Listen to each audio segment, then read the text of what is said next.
Welcome back to the channel. So there's a video by Spell and Shields called "Why is there controversy with Dragon Age the Veilguard?" And I mean, I've heard about this. People told me to watch it and I haven't seen it, so I'm about to watch it right now with y'all. It's 14 minutes long. So, I mean, I want to react to the video. I don't know how long this video is going to be, so you got to bear with me. Make sure that like button, subscribe. But yeah, why is there controversy with the Veilguard? Because when I seen it, I was excited. It's Dragon Age. Dragon Age is fucking good. A lot of people don't see it the way I do. But I don't know. Maybe because I've been around the block. I've been around the block a long time. So I don't know, bro. I don't know. It's one of those things that, like, I swear, and it seems like it's Bioware fans in general. I know, like, I don't know. Let's get into the video though, because I wanna hear what he has to say. Make sure that like button, subscribe. I'm gonna link it down below too, so I can go watch it. Go to the channel and watch it. I think we can likely expect a non-stop campaign of marketing and information about Dragon Age the Veilguard throughout the summer leading up to its prophesied release sometime this autumn. And this is certainly the right thing to do. Is this AI? If BioWare and EA aim to sell as many copies of the game as possible. It's true they got off to a rough start, but why does he sound like one of those AI niggas that read random stories on the internet? Hold on, bro. He doesn't sound human. Developer Q&A the other day and a ton of info drops on various places on the internet, letting us know more about the game. As I've said in a previous video, I want Dragon Age the Veilguard to do well, if only for the sake of my investment in the storyline of the world of Thetis, as well as for the sake of my curiosity for a potential future Mass Effect title. There are, after all, still core elements to both these franchises that I value. But in light of my recent video, where I specifically addressed the Dragon Age Origins division with the rest of the Dragon Age player base, I later realized that this— Wait, there's a video before this one? He said a Dragon Age Origins division from the rest of the player base? What? I never heard about that. When the hell did the division happen?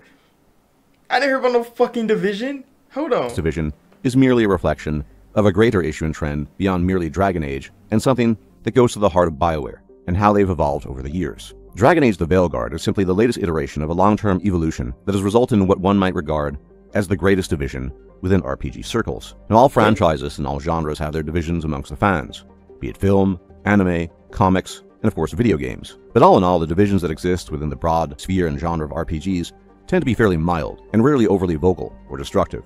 For example, whilst many people from old-school Bethesda games might prefer Morrowind and Oblivion over, say, Skyrim in the Elder Scrolls series, few people are inclined to attack each other over these differences or preferences.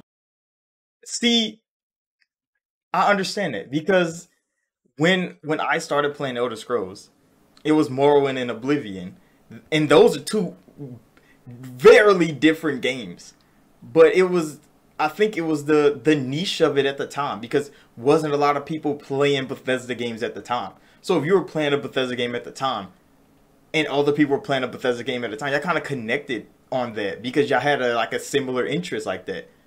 Then Skyrim came along, and everybody was playing Bethesda games at the time. It was legit the game. Everybody was playing Skyrim. Everybody wanted to know about Skyrim. Everybody was playing Skyrim. Everybody was watching niggas play Skyrim. So when it hit like the big audience, the first thing we did when we came into Skyrim is to play it as the fans of Morrowind and Oblivion. And then we saw how many things were altered, were changed. We didn't hate those things, but we saw why it got to so many more people than Oblivion did, than Morrowind did. But a lot of people like to gatekeep, and I think that's the problem with fans. A lot of niggas like to gatekeep. Gatekeeping is exactly what niggas be complaining about, because they don't want more people to be a fan of what they're a fan of. It's a weird ass thing that goes on in reality. But Skyrim got so big for Bethesda. Bethesda became a breakout sensation. Everybody was a fan of Bethesda. And then some fans grow with them. We saw Bethesda's evolution. I definitely like Oblivion more than Skyrim. But mostly because Oblivion is where I started. Then I played Morrowind. Then Skyrim came out. But I only played a little bit of Morrowind. I didn't play that much of it. I played the fuck out of Skyrim. I played Skyrim on the hardest difficulty possible. I think for like 70 levels. I didn't do an exploit. I didn't do it. I just played the fucking game every day for years. Played the fuck out of Skyrim. So I mean, I enjoyed the fuck out of Skyrim. I played Skyrim way more than I played Oblivion. But Oblivion was the first game I 100%ed. And then the DLC came out, and I never got it. Because we were poor, and I couldn't afford to get the DLC at the time. So I never went to play the fucking DLC. Played all of Skyrim, though. Didn't get all the achievements, because fuck that. Fuck that. Bought it again when they re-released it. Played the fuck out of it again. Because Skyrim was a good fucking game. But there's no way I'm gonna be one of those niggas that try to, like, gatekeep Bethesda games. Because, like, oh, Bethesda games are better. They need to go back to... No, because when you play Skyrim, you understand how complicated and how convoluted Morrowind was and Oblivion was. I might like them better, preferably, because, I mean, it was kind of cool to be good at that game at the time. That's like fucking not Elder Scrolls, but like the Souls fans. Oh my gosh, bro. Likewise, Obsidian has produced many different games over the years, but fans are not tearing their hair out over which one is the best, or attacking each other. Why the fuck did Obsidian get put in there? You know Obsidian only has one franchise, right? Like, they've made everybody else's game. See, Obsidian is an isolated case. Obsidian is an isolated case. Because Obsidian is literally a studio designed to do whatever they want. They have creative autonomy all the time. They're not settled in. They're settling in now, kind of, because, you know, they have their Pillars universe that they're filling out with Avowed. They have damn, what is the space game called again? How did I forget the name of the space game? I swear, bro. Outer Worlds. They have Outer Worlds, which is actually a breakout sensation for them, and they're gonna do another one of those. But Obsidian isn't one of those studios that has a style of game, because they've created everybody's type of game. They've created CRPGs. They've created fucking versions of people's games that people love more than their games. People played Fallout New Vegas and were like, fuck Fallout 4. We cool with Fallout 3, but New Vegas is the best of the three. How is that when Obsidian isn't Bethesda? Like, Obsidian is an isolated case, bro. You can't really bring Obsidian into this, because they're not one of those studios that are trying to push an RPG agenda. Why did I say it like that? Not an RPG agenda, but like they're not trying to break their way into the gaming industry by trying to be somebody that somebody wants to be. They see an idea and they're like, hey, we can make that better. And they make it fucking better every time. They haven't missed. So, like, Obsidian is a builder. They build on ideas so well. And then they created their own ideas after learning from other people's ideas. And they flourished on that. But I can't really say Obsidian is too original. They have originality now, but they're like a game that you already like.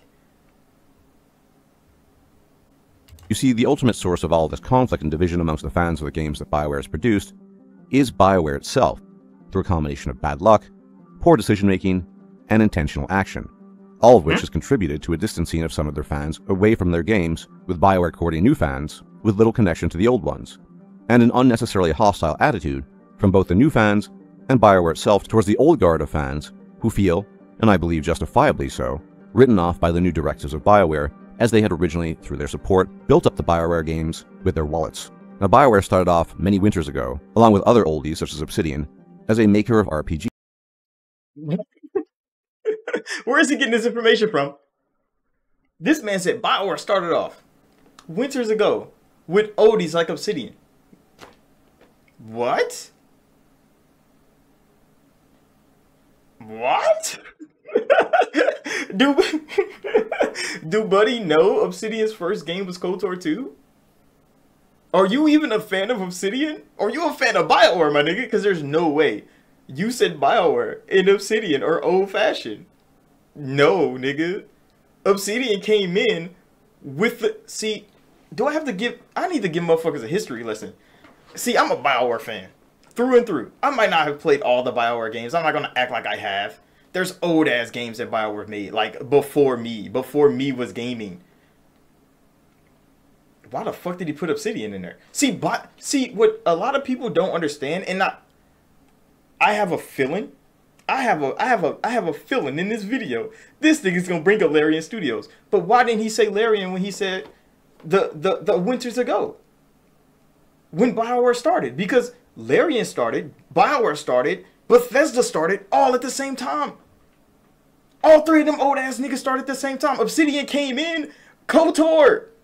Bioware had how many hits before KOTOR? They had how many sensations before KOTOR? They were already up when Obsidian started their studio and made KOTOR 2. But Larian was making games at the time. Nobody fucking cared. Bethesda was making games at the time, and they were making a name for themselves. But BioWare was peak. BioWare was peak. But nobody ever mentioned that, though. In these fucking videos, nobody ever mentioned that Larian has been making games the same length of time as BioWare. Larian has one good fucking game. Commercially, anyway. One! How the fuck is Obsidian in it? Jeez. And quickly became one of the genre's greatest exponents. Without them, there would have been no Baldur's Gate 1, 2, or Throne of Baal, and as a consequence, no Baldur's Gate 3. These first titles really cemented their reputation early on. Then you have Star Wars, Knights of the Old Republic, Jade Empire, Mass Effect, and Dragon Age Origins. Around this time, BioWare was uncontested in their mastery of the genre. Yeah. Uncontested? There were so many RPG creators at the time. They were not uncontested, they were just the best. You can't say, oh, they were just walking around with their chest out. Nobody could beat them. Didn't Morrowind and Oblivion come out the same time as motherfucking KOTOR and what the fuck is it called? And Dragon Age Origins? What the fuck is he talking about? Uncontested. They were going hit for hit with Bethesda. What is he talking? Oh my gosh, what is he talking about? Genre, and had drawn in a great many people because of the types of games they made. Games with deep stories, deep choices, mechanics, and complex mature themes. Beyond this, in many ways, BioWare was the first developer to really introduce meaningful companions to their games with deep-seated interactions, and over the years they iterated upon this feature many times over. I mean, yeah, all of these different elements came together again and again and created classics that people still play today. But then, things began to change, ever so slightly. The first and most noticeable change was from Mass Effect to Mass Effect 2. Cat, have this nigga played a BioWare game. The first biggest change was from fucking Jade Empire to Mass Effect. What is he talking about? What is he talking about? Mass Effect 2 was a much more streamlined experience than its predecessor, which did not make it bad, of course, but nonetheless, it was a lot less RPG-oriented than Mass Effect. Is he saying because they took out all the wandering around, that it was more streamlined? Because that's all they did was remove the wandering around part of Mass Effect. They improved the combat tremendously. They improved the story tremendously. They improved decision making tremendously. All they did was remove the wandering around. Everything else was still there. You just couldn't just wander around planets no more driving into Mako. Mass Effect is on my wall. I played the fuck out of that game. But Mass Effect 2 is the better fucking game. It is the better game. Why do you think it got the most recognition? It was just the better fucking game. In a time where hits were flying left and right. Bruh. I think these are the fans that caused the division. Because what they saying is pure book. They're just talking out their ass with this shit. And indeed, many people liked or even loved Mass Effect 2. But it was undeniable that it was a departure from BioWare's tried and true formula. Similarly, there were overlapping issues with Dragon Age 2, being more streamlined, and it's simply a fact that it was rushed out the door, having been made in less than 2 years, which seems to hint at a kind of potential interference from EA, something we'll come back to later. Then, of course, there was the Mass. Wait, what did you say? Similarly, there were overlapping issues with Dragon Age 2, being more streamlined, and it's simply a fact that it was rushed out the door, having been made in less than 2 years. I mean, that is true. It was rushed out the door. Because I think they made that shit in like a year. And then they got like, I think they made it in like a year because they were coming off of, what do you call it? Awakening. So they were creating Awakening. They got Awakening done. They're like, okay, we need the second game. And they're like, what? And they made that motherfucker in like a year and like some months. They pushed that motherfucker right out. But Dragon Age 2 is another game that is just like, I can't really say the simplified version of it, but people gotta remember. People gotta remember. I don't know if this video is gonna mention it, but Bioware was a pampered fucking passenger princess for 10 years. For 10 fucking years, they was a pampered passenger princess. They could do no wrong. You know why they couldn't do no wrong? Because a young rich nigga named fucking Microsoft pulled up to them. They were making hits. They were making PC hits. They pulled up with this new piece of tech. And Nvidia and fucking Intel dedicated Windows machine called a fucking gaming console. And they like, hey, y'all want to develop for this? So for 10 years, 3 hits back to back, they worked for Microsoft. They worked for Microsoft. They had all the funding they wanted. Creative autonomy. They made 3 different hits. That's why they ended up like that. Do people not understand? When you have one of the biggest companies in the world at your back, all the creative freedom in the world, and all the money to make what you want, they got KOTOR, Jade Empire, and Mass Effect out the fucking door. Banger after banger after banger. I think each one of them was like 2.5 years apart. Just fucking working, bro. Why? Because they had the funding and the freedom to do what they wanted. But when Microsoft stopped funding the studio and they went to EA, they had to tighten up. They had to follow orders. That is what changed Bioware. Then they had to do things.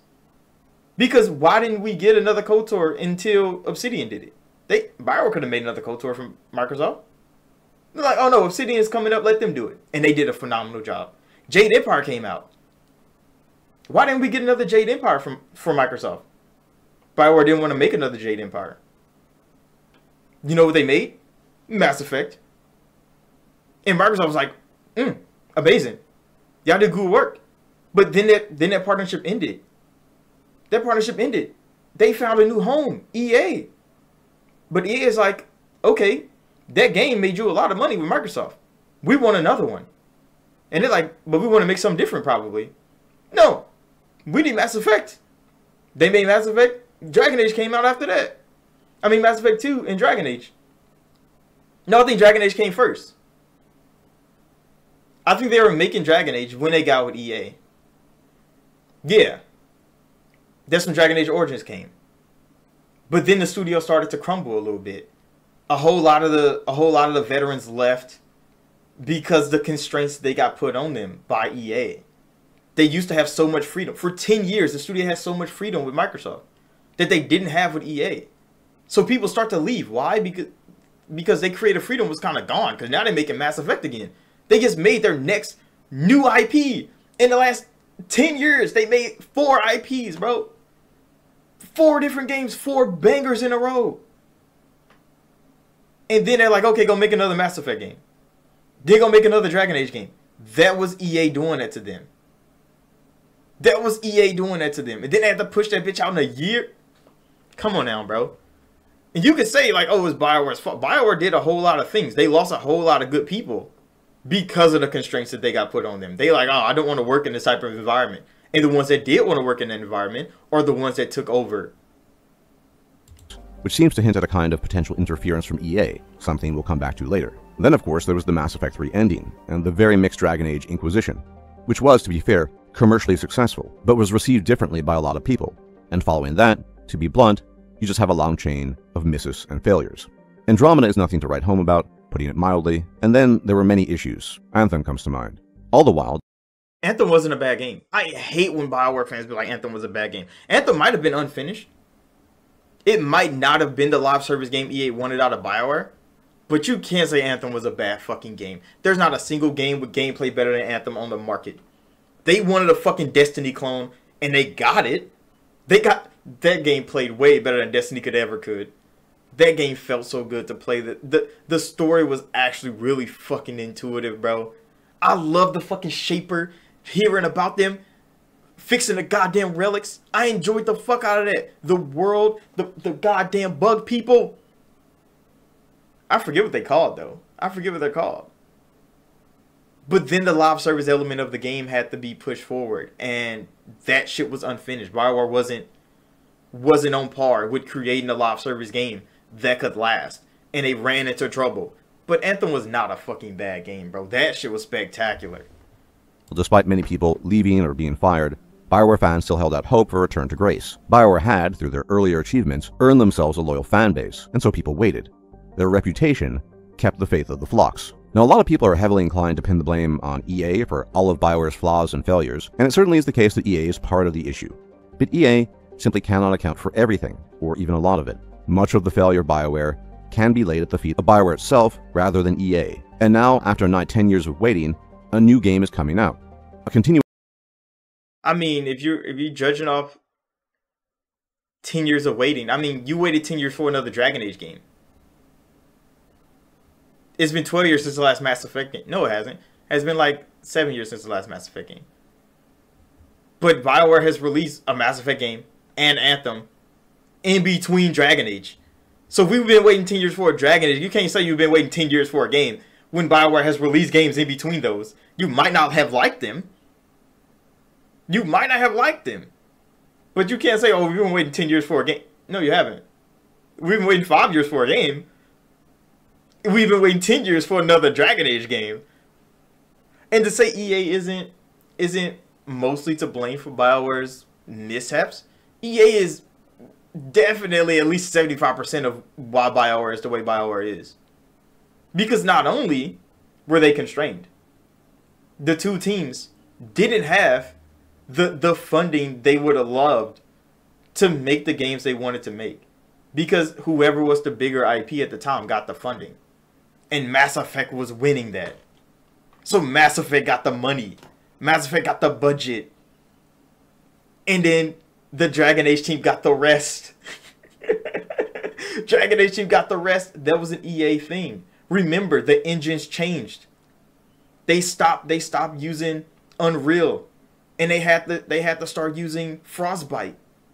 That's why the two games that came out, it was mixed reception for Inquisition. Why? Because it was the first game they made on Frostbite. And it was definitely kind of too fucking big to be Dragon Age. We don't know why they made it that fucking big. I said that. That's why Vanguard is smaller. It's a smaller game. It's Dragon Age 2 again. That's exactly what they're doing. Because they're like, yeah, we need to go back smaller. Because that big ass Inquisition, it felt so fucking pulled apart. Because they had to fill the space. I don't know why they made a game that fucking big. It could have been directions from whoever was in charge at the time. Or it could have been EA, like, bro, we need to make an open world game. Because everybody was making open world games at the time. Like, that's a fucking thing that could have been mandated. And the Frostbite engine was mandated. And BioWare didn't use fucking Frostbite. They used Unreal. So now they have to switch fucking engines? Mid-franchise, they had to switch engines. Remember, that's why Andromeda came out so fucking wonky. Because BioWare had to learn how to build Mass Effect on a brand new engine. You know, that ain't easy. Oh my gosh, bro. That is not fucking easy. And then their best game on Frostbite, the best looking game, the best feeling game, the best playing game was Anthem. And that game's gone. And now what is BioWare doing? They're going back to fucking Unreal with the next Mass Effect game. Come on now, bro. And you say, oh, EA isn't to blame.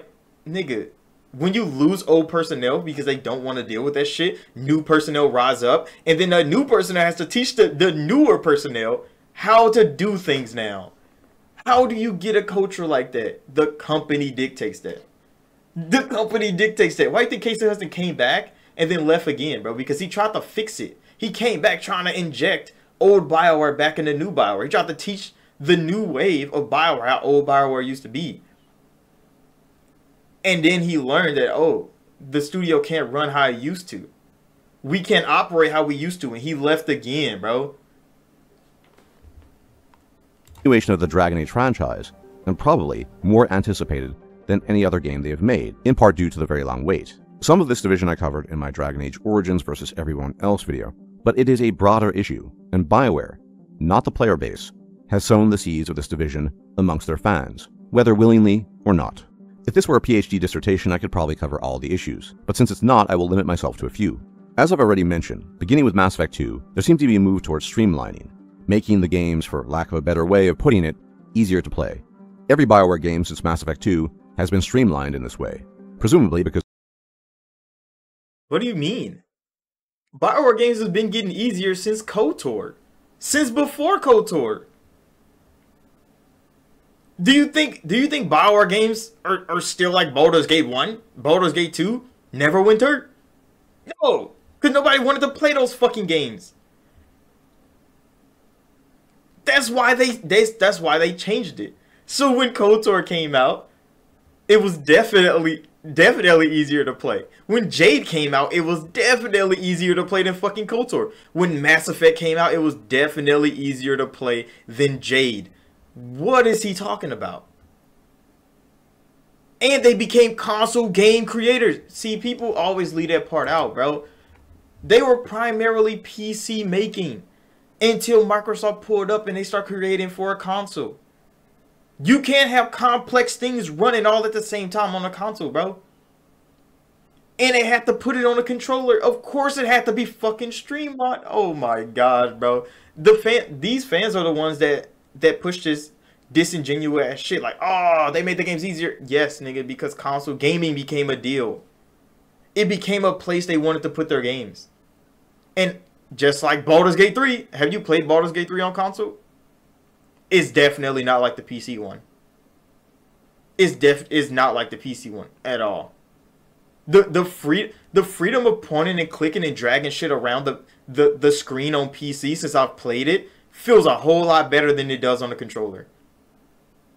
Feel a whole lot better than what it does on the controller. But they streamline that bitch for controller. So it'll feel at least playable for the player.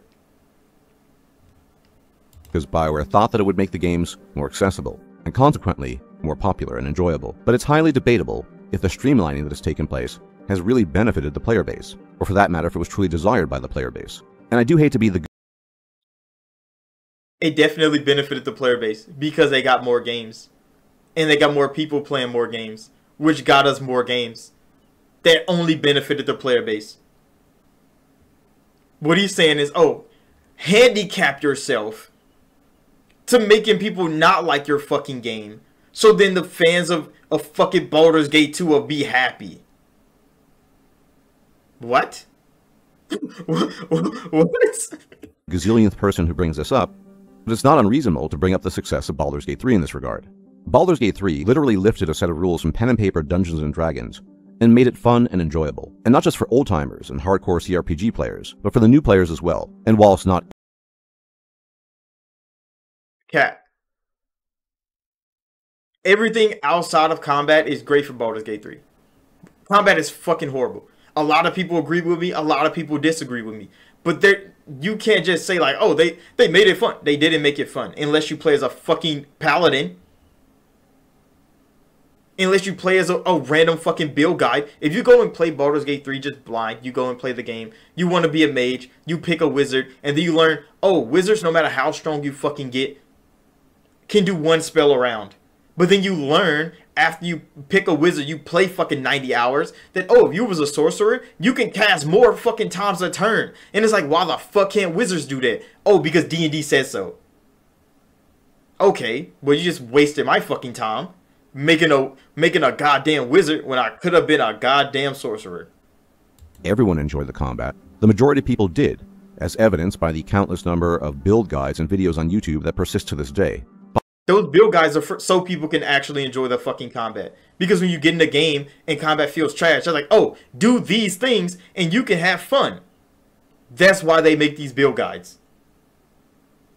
That's why they don't make the build guides because combat is fun. They make the build guides so people can have fun in combat. They teach people how to have fun in combat because combat is not fun by itself. It's not fun by itself. We know that. If I could skip all the combat in Baldur's Gate 3, I would. And that's why I modded the fuck out of the game. So I could just skip all the combat. kill everybody as fast as I want, go to the next piece of story bit, because I don't want to deal with all that bullshit, bro. And I like turn-based games. Baldur's Gate 3 is not a fucking good one. Baldur's Gate 3 shows that mechanical streamlining is not at all necessary for a game to be popular, successful, and enjoyable. Quite the opposite. And it provides evidence that Bioware did not necessarily need to go down this route. No. Nigga. Oh my... Bro, the recency bias in this goddamn Larian loving... Bro. If Baldur's Gate 3 came out in 2009 with fucking Dragon Age Origins versus big ass fucking hits like Gears of War, fucking Army of Two, crazy ass hits, Halo, do you think Baldur's Gate will be a remembered game?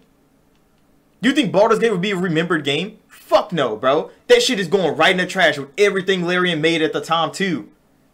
What the fuck?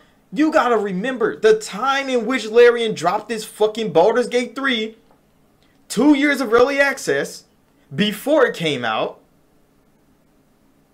The gaming industry was already tiptoeing around. Why? Because the best game at the time was the one who shall not be named.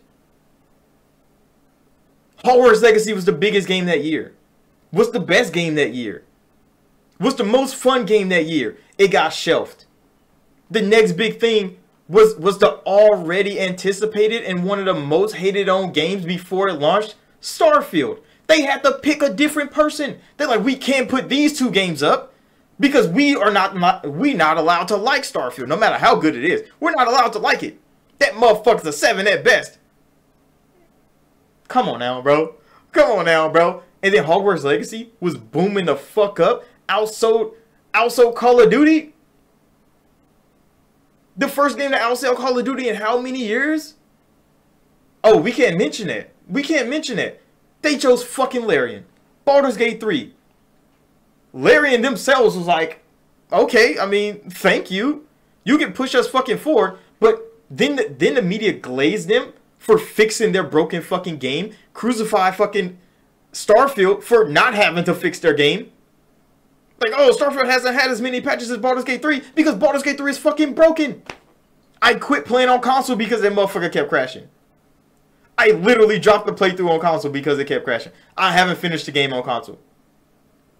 That motherfucker was broken. They glazed Larian for fixing their game. That's weird. Why the fuck is the gaming media glazing them for fixing their fucking game? When they shit on people for having broken games. No, not Larian. Larian themselves moved their release date on PC up a month because they didn't want to drop their game in the same week as Starfield. Because they know Populace is going to choose Starfield over us. So we need to get out in front of that shit. The gaming media helped them get out in front of that shit.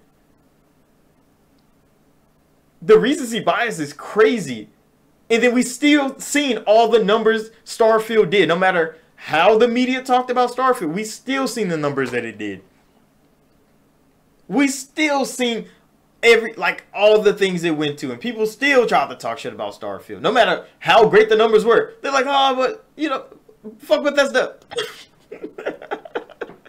They tried their hardest to down Starfield, bro, and then they hoisted up fucking Larian Studios in front of everybody. That is exactly what happened. But we're not going to forget. We're not going to actually forget that Larian Studios shouldn't have won Game of the Year. It should have been Hogwarts Legacy. It should have been Portkey. But Portkey wasn't allowed to win. Oh, political reasons. It wasn't allowed to win. That's crazy. They definitely wouldn't let Starfield win. Now when Xbox made it exclusive, it couldn't go to PlayStation. Why is that? They couldn't let Starfield win. Even though Starfield did amazing. Was a top selling game when it dropped. Was one of the most played games when it dropped. I played that motherfucker 6 days in game time. Crazy. Played the fuck out of it. You think I put that much time in Baldur's Gate? Not for the lack of trying either. It's just not as enjoyable. It's not as enjoyable as people make it out to be. But Larian does have a fan base. But this is Larian's crowning achievement. Literally getting handed a participation award because of political reasons. That's kind of crazy, bro. And that's how I'm going to always remember Larian Studios' fucking first breakout success. Is you only got it because they shelved fucking Portkey. That is crazy, but nobody's going to mention that part. Now, I will be the first to admit that Baldur's Gate 3 is primarily popular due to its companions, romances, and high-budget cinematics, and not due to its combat. But the turn-based combat did not turn off most people, and indeed many unexpectedly enjoyed it. Now, do I think this will change Bioware's mind on this? No, probably not. But it is strong evidence that you don't need to streamline a game in order to be popular, and even newcomers are open to so-called old systems. Now, another issue that's apparently controversial to discuss for reasons beyond my comprehension is the issue of aesthetics and beauty, specifically a move away from beautiful people. I briefly mentioned this in my previous video, but it warrants further discussion here. Over the years, Bioware has been moving away from what some people call conventional beauty standards to something else. Now, the term conventionally attractive itself is not controversial, and even people who reject it accept that that's a thing, and there's generally consensus on what it is to be conventionally attractive. And when you look at, say, the companions in Dragon Age Origins, virtually all of them, even the old ones you cannot romance, are conventionally attractive. Even Wynne, an old woman, does not look that bad.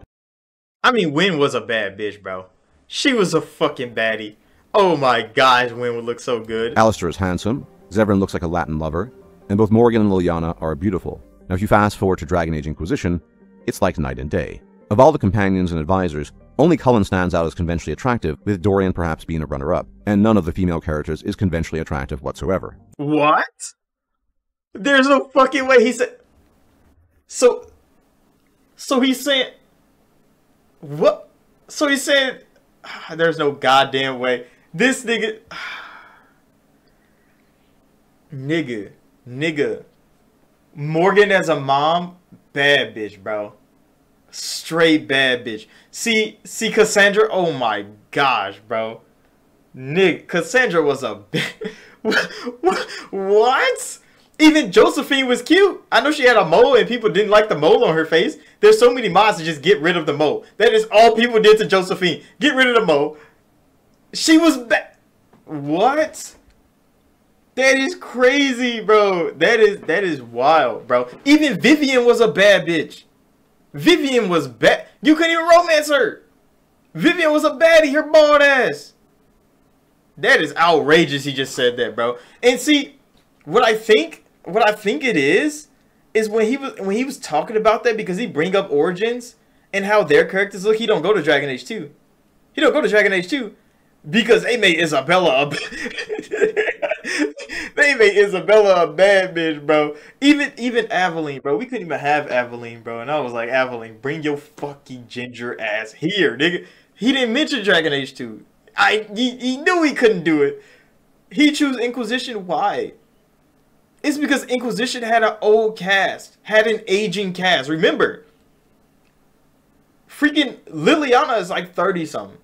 I think Cassandra's like 40. Viv is like 50. Solus is hundreds of years old. Like, I think the youngest on the team was maybe Sarah. I think Sarah was maybe the youngest on the team, and I think that's what he's getting at when I say conventionally attractive, because they looked great. They looked real good. It's just everybody was old as fuck. Everybody in Origins was just starting their fucking life. I think Liliana might have been the oldest of everybody. Or it may have been Alistair. It may have been Alistair. But everybody was young as fuck. Remember, when you start as the main character of Dragon Age Origins, you're either the youngest son of a Terran, coming of age. You're either coming of age as a fucking mage, or you're coming of age as a goddamn elf. I think the dwarf, you're coming of age too. I think you're coming of age as a dwarf too. Like, you're young. Like, you're young the whole time. And your companions are young too. In Inquisition, you're old as fuck. You're old as fuck. The Inquisitor might be young. It might be young, but they're still old. They're still like fucking late 20s, early 30s, young. That mean. But everybody else is older. The whole cast is older. Even Cullen's like 40. What is he talking about, bro? Like, it's because they're old. They're older. Dorian might be the youngest on the cast, probably, I think. That nigga got daddy issues and shit. I don't know what the fuck is wrong with him. But everybody's kind of old in Inquisition. And is that the reason? Is that why he think nobody was attractive? Because everybody's old? There's no young women in this game? That could be.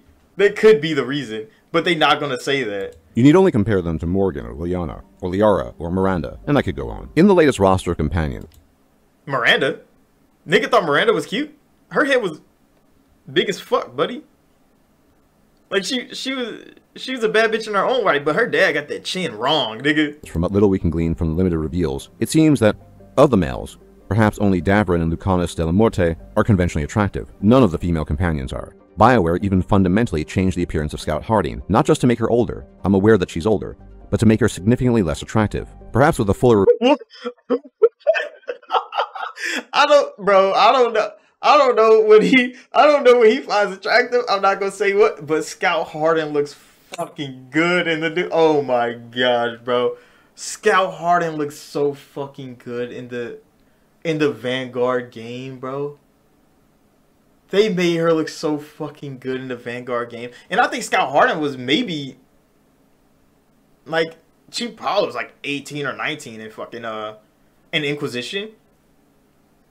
Cause she was legit like just starting when the war and shit broke out. So I mean she was probably the youngest person you talk to and like flirt with in the game. She might have been like the youngest that you could flirt with in the game. And they made her look so fucking good, bro. Is it because she got a lot of freckles? They put a lot of freckles on her. Niggas don't like freckles. Come on now, bro. Reveal the companions, it will turn out to be otherwise. But and Pegleg girl looks fucking good. When they showed the CGI trailer, everybody looked kind of wonky because he probably not gonna talk about this in his video, but I talked about it in mine. All the Bioware CGI videos of their games, character models look fucking weird, bro. Go look at Liliana and fucking Morgan in the CGI trailer for Origins. They look busted, broken. They looked amazing in game though. Go look at motherfucking Isabella in the goddamn CGI trailer of Dragon Age 2. She was busted. She looked great in the game though. She looked great in game though. And then Vanguard, not Vanguard. Yeah, Veilguard. That's what I'm saying. The Veilguard, they look kind of off in the CGI trailer. But then they showed them in game and they look fucking great. Even Pegleg girl looks great. She got a little drip on her with the veil, like she's always going to a goddamn funeral.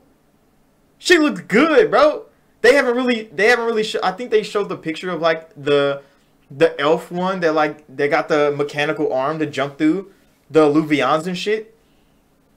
The veil jumper. I think they show like a screenshot of her like with the rest of the companions, and I think she looks a lot better in game too. All the character models in game look a lot better. I don't know, bro. I don't know what this nigga finds attractive, but like, you can't just say like, oh, they're uglier. They're definitely fucking not. For whatever reason, there's been a marked move away from conventionally attractive companions to something else. Again, we can turn to Baldur's Gate 3 as an example where the companions look much more in line with conventionally attractive standards, and the characters certainly look noticeably better than their Dragon Age counterparts. What? Nigga.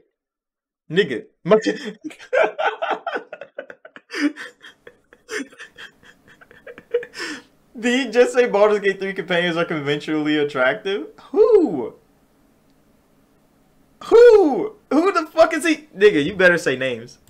With a few exceptions. And arguably, Karlach, the ultimate muscle mommy, has possibly the prettiest of the faces, which... Bro, she looks completely different in-game than she did in the CGI trailer. This is what I said, bro. This is what I said, but Karlach does look really good. Come on now. We like Karlach. Might serve as a lesson for our Kunari companion. Now, some people will be incensed that this is even being brought up, but many of us play games to escape from the painful drudgery. But why the fuck didn't you mention the rest of them? Lizelle's a fucking alien woman. She's a fucking alien woman with a flat nose. Bro, Lizelle is definitely just the only character in the game that I like.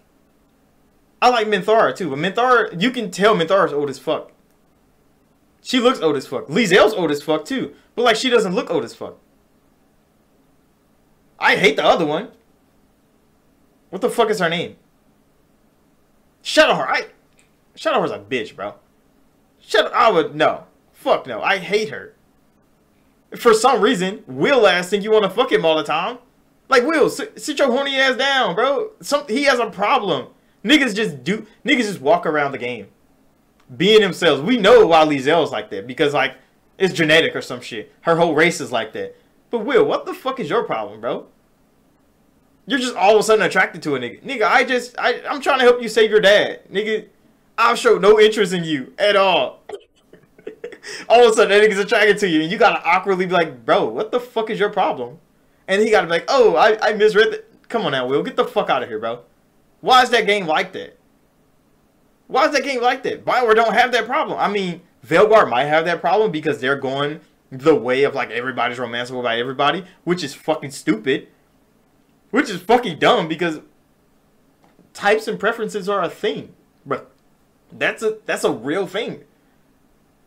It's built like that. There's some people that don't have types of preferences. It's fine. That's why Iron Bull was the way he was. Because they ain't gonna get a fuck. He's fucking everybody. But that's what made him Iron Bull. But everybody else, like Sarah, she likes girls. She like cute girls too. She don't like elves because she kind of racist. But like, I'm not gonna be mad that I'm a male and I can't romance Sarah. She don't like niggas. What the fuck? I'm not mad at that. She's best friend material too. Have you built a relationship with Sarah as a male character? She's amazing. She's great. That's what made me play a female character, to go romance her, to see how it was fucking different. And you see completely different Sarah when you're a girl that she likes. Oh, it's great, bro. You don't get that from Baldur's Gate. Because everybody thinks because you're friendly with them, you want to fuck them. Except Karlach. I think Karlach is the only character that, like, you build a friendship with easier than you build a romance with. Because I don't think she's ever been one of those characters that was like, hey, bro, what's up? You trying to... No, she was the only one that didn't just turn like that. Out of nowhere. Like, Will definitely did it. I'm like, bro, get the fuck out of here. I think fucking... What is his name? Gale? You get that nigga a couple trinkets, bro. He put them bitches in his chest. All of a sudden, he think he likes you. Like, no, nigga, we're not together. Get the fuck out of here, bro. Lizelle, she's different. She's different. I don't know about the other one because I killed them. So I don't remember to talk to him. Karlach is the only one that's cool as fuck. You help her out. You try to fix her heart. Everything is crazy.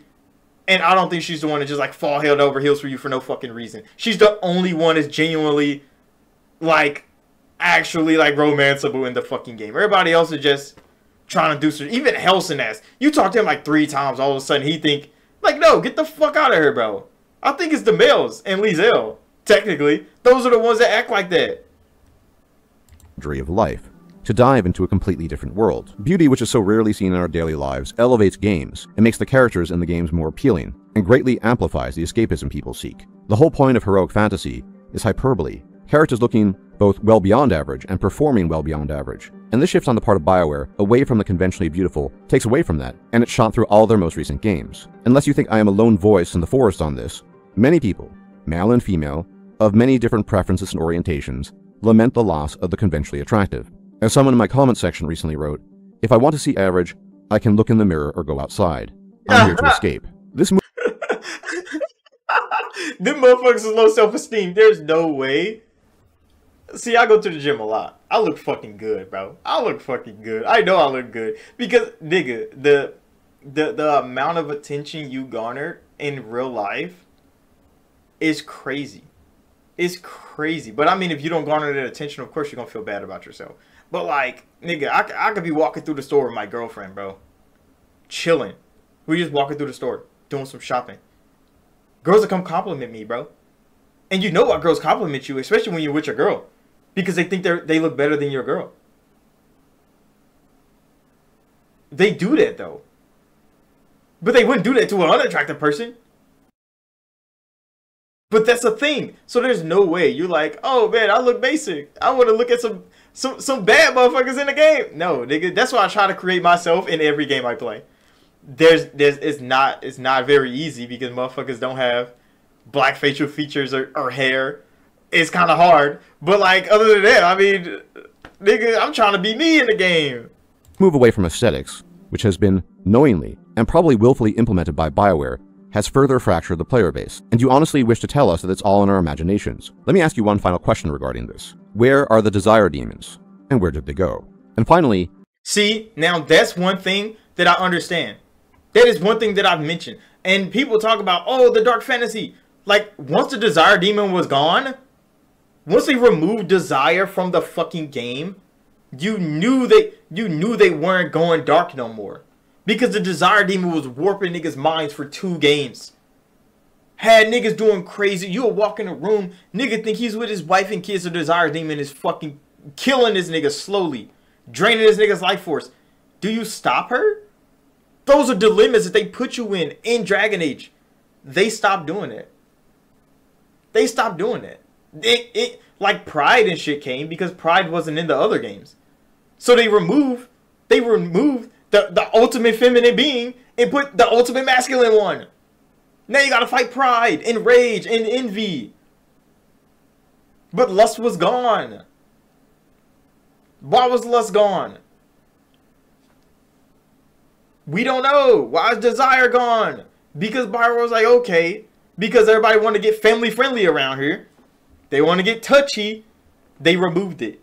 They removed it, but they didn't make the women ugly because the women still look fucking good. But Inquisition was an older cast. And nobody mentions that the fact that the Inquisition was an older cast. There's the issue of mismatch. We've been told that Veilguard is an appropriately dark setting, with many tragic surprises that lie in wait for us. And that may well be true, but art and style heavily contribute to that. And from what we've seen, it does not seem to suggest that this is the direction the game is going in. Yes, in Inquisition you did have some mature themes, but the cartoony art style heavily detracted from this. And even then, sorry to say, no, it didn't. It did not reach the levels of Origins in terms of handling mature themes. Yes, it's all contextual, and the context of Inquisition was different from that of Origins.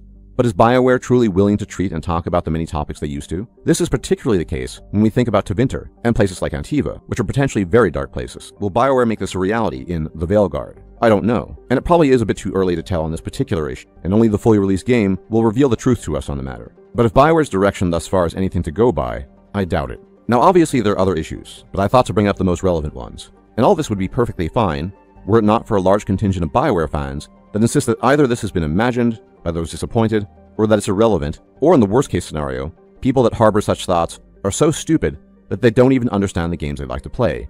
Yes, those people in fact do exist. Now personally I see no reason for such hostility, but I can potentially understand the source of it. Because Bioware games are as story-based and involved as they are, Bioware fans feel far more invested in them than, say, Bethesda fans do in Elder Scrolls. This naturally creates the potential for very strong emotions and sentiments towards the games, indeed genuine attachment. But ultimately all this boils down to preference. And you can't really argue about taste. You can't argue, for example, that one person who likes pineapple ham pizza is wrong because real pizza is pizza margarita, or vice versa. I mean, you can, but what will it accomplish other than creating tension and hostility? Which is exactly what is happening with the hostility directed towards the older fans. The real issue is that people who argue for the more old-school approach are vilified for not accepting everything Bioware has decided to change over the years, as the expectation is that you must accept every change, or else in the best case scenario, you are undesired as a fan, or worst case, outright wicked and evil. The reality is that Bro, it's not that you accept every change. It's just like, if Bioware as a company is growing and changing, and you don't like it, instead of fucking bitching about it on the internet, saying like, oh, you used to do this, go find another fucking company to follow. If you think Larian Studios can make better games than Bioware can now, go play Larian Studios games. You can't come back and say, oh, but Baldur's Gate did this. Yeah, Larian Studios had to do fucking something. Niggas wasn't playing Divinity. Niggas wasn't playing Divinity, so of course they had to do something. They had to shake that shit the fuck up. Larian Studios has never had to appeal to the masses before. Bioware have for a long time. Bethesda has for a long time. Larian Studios has never been in those shoes. So of course Larian, a fucking indie studio with nobody to tell them what to do but themselves, created a game outside the realms that Bioware and goddamn Bethesda has to work in. Because now they're big prominent studios. They have to grow. They have to change. They have to adapt to the times. Larian Studios don't have nobody to prove anything to. All they have to do is gotta make money. And if the fans come to them, that's fine. But if Larian Studios don't pop off with their next game, what happens to their studio? We don't know. We don't even know if people's gonna like their next fucking game, because it's not gonna be Baldur's Gate. It's gonna be whatever Larian Studios makes next. Hopefully their fans like it, but we all know that their fans only like it because it's not what they're doing. It's not what they're doing. They like it because, oh, because it's different. But if Larians make another game that goes to console, they're gonna have to do a lot of things to appeal to the console audience. And then a lot of their fans are gonna feel isolated because Larian is changing the formula. Larian is doing this. This is gonna happen every time you reach a standard. Why the fuck he didn't mention CD Projekt? Because they went through the same fucking shit. They went through the same fucking shit. I like The Witcher 2 way more than I like The Witcher 3. People love The Witcher 3 though. And then they took a fucking hard dive with Cyberpunk. They took a fucking nosedive with Cyberpunk. Why? Because they tried to do a whole lot of things to please a whole lot of people.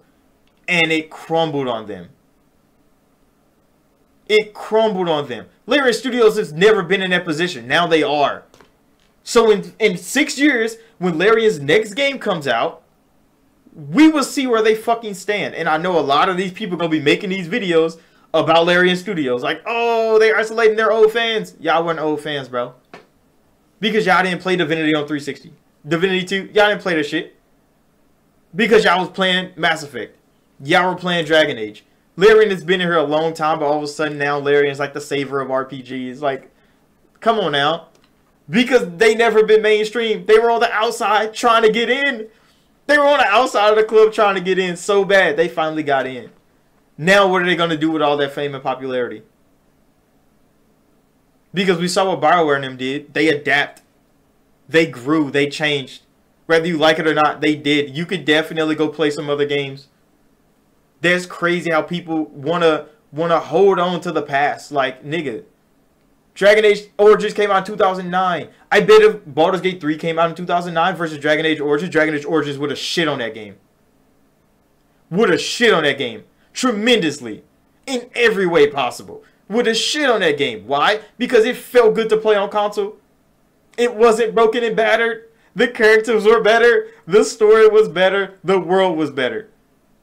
And that's not a lie. It's because we don't have Origins no more that Baldur's Gate, niggas think that Baldur's Gate is a P game. But it had no competition. Because everybody shelved fucking Portkey. And everybody pushed away fucking Bethesda. So they had a clean slate with nobody to argue with. Larian themselves moved out the way.